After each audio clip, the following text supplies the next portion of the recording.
Bem-vindo a 2030. Você não tem nada. Você não tem privacidade. E a vida nunca foi melhor. Foi isso que o Fórum Econômico Mundial falou em janeiro de 2017, 8 anos atrás. Na verdade, eles fizeram um vídeo promocional e eles resumiram as 8 previsões nas seguintes declarações. Primeiro, os Estados Unidos não vão ser a maior potência de todas. Segundo, os órgãos não vão ser transplantados, mas impressos. Terceiro, o consumo de carne vai ser minimizado. Quarto, vai ter um deslocamento maciço de pessoas com bilhões de refugiados. Quinto, para limitar a emissão de dióxido de carbono, um preço global vai ser estabelecido num nível exorbitante. Sexto, as pessoas podem se preparar para ir para Marte. Sétimo, os valores ocidentais vão ser testados até o ponto de ruptura. E por último, as pessoas não vão ser donas de nada. Os bens vão ser gratuitos ou eles devem ser emprestados pelo Estado. E por que eu comecei o vídeo falando sobre essas 8 previsões do Fórum Econômico Mundial? Porque no vídeo de hoje a gente vai falar sobre uma nova notícia que saiu sobre a nova regra do Pix. E também um pouco sobre o Drex, que é a nova moeda digital do governo. E se você pesquisar sobre o Drex, você vai descobrir que muita gente está defendendo que essa 8ª previsão, que diz que tudo vai ser emprestado pelo governo, vai acontecer aqui no Brasil por conta dessa nova moeda digital. Então no vídeo de hoje a gente vai falar sobre, primeiro, o que de fato é o Drex, qual a função do Drex, quais os perigos dessa nova moeda digital no Brasil e algumas outras coisas. Mas antes de mais nada, clica no botão de like aqui embaixo e se inscreve no canal. Vamos lá, vamos começar falando do que de fato é o Drex e também da maior dúvida da esmagadora maioria das pessoas. Qual a diferença do Drex pro Pix? Imagina que você vai comprar uma pizza e aí você entra no restaurante, você pede uma pizza de calabresa, você come, escaneia o QR Code do pizzaiolo, em segundos o dinheiro sai da sua conta e entra na conta dele. É prático, é rápido e é simples. Esse aqui é o Pix. Já o Drex, ele é o nosso próprio dinheiro. É como se fosse o real em formato digital. Então imagina o seguinte, você entra no restaurante, pede a pizza de calabresa, mas antes de pagar pro pizzaiolo, um contrato digital é criado. Esse contrato diz o seguinte, o dinheiro só vai ser liberado quando a pizza for entregue na mesa, quentinha e do jeito que você pediu. Então você recebe a pizza, come, e assim que termina, o Drex verifica que o pedido foi cumprido. Agora sim o pagamento é liberado pro pizzaiolo, sem precisar que você escaneie nada ou faça qualquer coisa. Tudo já estava programado desde o início. Agora, se o pizzaiolo entregasse uma pizza errada ou fria, o contrato bloquearia o pagamento e vocês poderiam resolver o problema antes mesmo do dinheiro sair da sua conta. Então, enquanto o Pix é uma forma de transferência de dinheiro, o Drex funciona como uma extensão digital do real. Você vai poder fazer contratos onde o dinheiro só é liberado quando condições específicas forem cumpridas, como receber a pizza certa, quente e no tempo certo. Ou seja, uma das 8 principais funções do Drex é que existem pagamentos programáveis. O dinheiro só é liberado para o pizzaiolo quando a pizza chegar quentinha do jeito que você pediu. A segunda função é de transações diretas, porque o pagamento vai direto da sua carteira para a do pizzaiolo sem passar pelo banco. A terceira é a redução de custo. O pizzaiolo recebe mais, já que as taxas de transação são menores. A quarta é a integração internacional. Se o pizzaiolo compra uma farinha na Itália, ele pode usar o Drex para pagar diretamente o fornecedor italiano sem precisar de banco internacional ou ter uma conta lá fora. A quinta função é a inclusão financeira, porque mesmo sem fazer uma conta no banco, o pizzaiolo pode receber o pagamento com uma carteira digital. A sexta é a transparência e talvez essa seja a mais polêmica, mas eu já vou falar sobre isso. Qual que é o ponto aqui? O Drex registra e rastreia todas as transações. Por um lado, isso reduz fraude e tudo mais, mas por outro, cada pagamento seu e do pizzaiolo pode ser monitorado. Por exemplo, se o pizzaiolo compra farinha, o sistema sabe o tipo de farinha, onde e quanto ele gastou. Se ele paga a conta de luz, isso também fica registrado. Até um pagamento simples para um fornecedor vai ser monitorado de alguma forma. A sétima função do Drex é em relação aos impostos. O imposto do pizzaiolo é recolhido automaticamente. Então, se o pizzaiolo sonegava imposto, já era. Vai ser recolhido de forma direta na hora de vender a pizza. E a oitava função é a de parcelamento. Você pode pagar a pizza em 3 vezes e o pizzaiolo vai receber o valor completo sem precisar de cartão de crédito. E agora vamos falar do que realmente interessa a grande maioria das pessoas que clicaram para assistir esse vídeo. Quais são os perigos do Drex? O grande perigo do Drex e de tudo que está acontecendo com o sistema financeiro nos últimos meses é uma palavrinha só: controle. Acabou de sair uma notícia de que a partir desse ano a Receita Federal vai monitorar os dados sobre transações de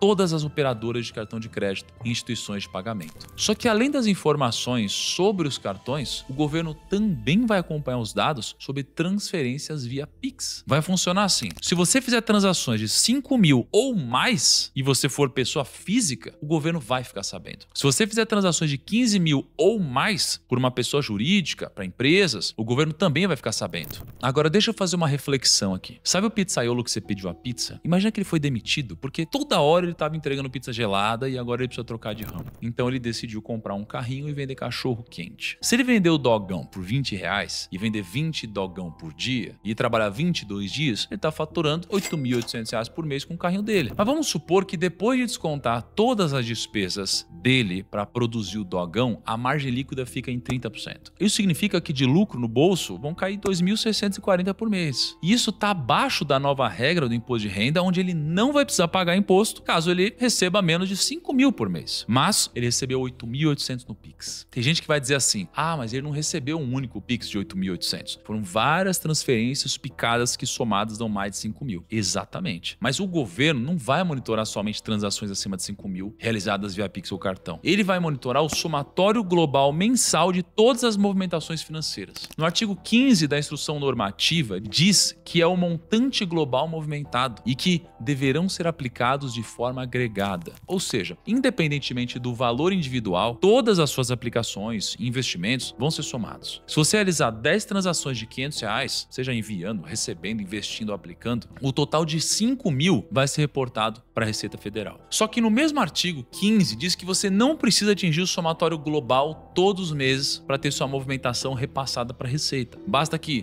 no único mês, você atinja o limite de 5 mil e as suas movimentações de todos os meses do ano vão ser monitoradas. Está escrito assim, ó: caso sejam ultrapassados quaisquer dos limites estabelecidos, as instituições deverão prestar informações a todos os saldos anuais e aos demais montantes movimentados mensalmente, ainda que para estes o somatório mensal seja inferior aos referidos limites. E isso não vai ser somente com Pix, vai ser com cartão de crédito também, porque se você for a única pessoa da sua família que tem nome limpo e tem um cartão de crédito, todo mundo compra no seu cartão de crédito e no final do mês deposita o dinheiro na sua conta para poder pagar o cartão. A questão é que essa fiscalização toda não vai servir só para pegar quem está sonegando. O governo quer mapear o fluxo de dinheiro para aumentar a arrecadação e fechar brecha no sistema. Só que, no meio disso, muita gente pode acabar sendo afetada, mesmo sem intenção de fazer algo errado. Por exemplo, o cara do dog. Ele não está sonegando, ele só está tentando sobreviver. Como ele recebe 8.800 no Pix, a Receita pode interpretar que ele está faturando isso tudo sem declarar como empresa. E para piorar, ele não tem nota fiscal, ele não tem uma estrutura formalizada, não tem como provar que o lucro real é bem menor que o faturamento bruto. Aí começa o problema. Ele vai ser chamado para se justificar. Ele vai ter que explicar tudo. Vai ter que mostrar quanto ele gasta com salsicha, pão, molho, gás, embalagem. E se ele não tiver isso organizado, pode acabar com uma multa na mão dele. E agora pensa naquele caso da família que usa o cartão de crédito de uma única pessoa. Se todo mundo compra usando o mesmo cartão e depois transfere o dinheiro via Pix, o saldo dessa conta pode ultrapassar facilmente os 5 mil. E a Receita vai querer saber de onde vem esse dinheiro, por que você está recebendo isso tudo? E se a explicação não convencer, a pessoa pode acabar tendo que pagar imposto sobre um dinheiro que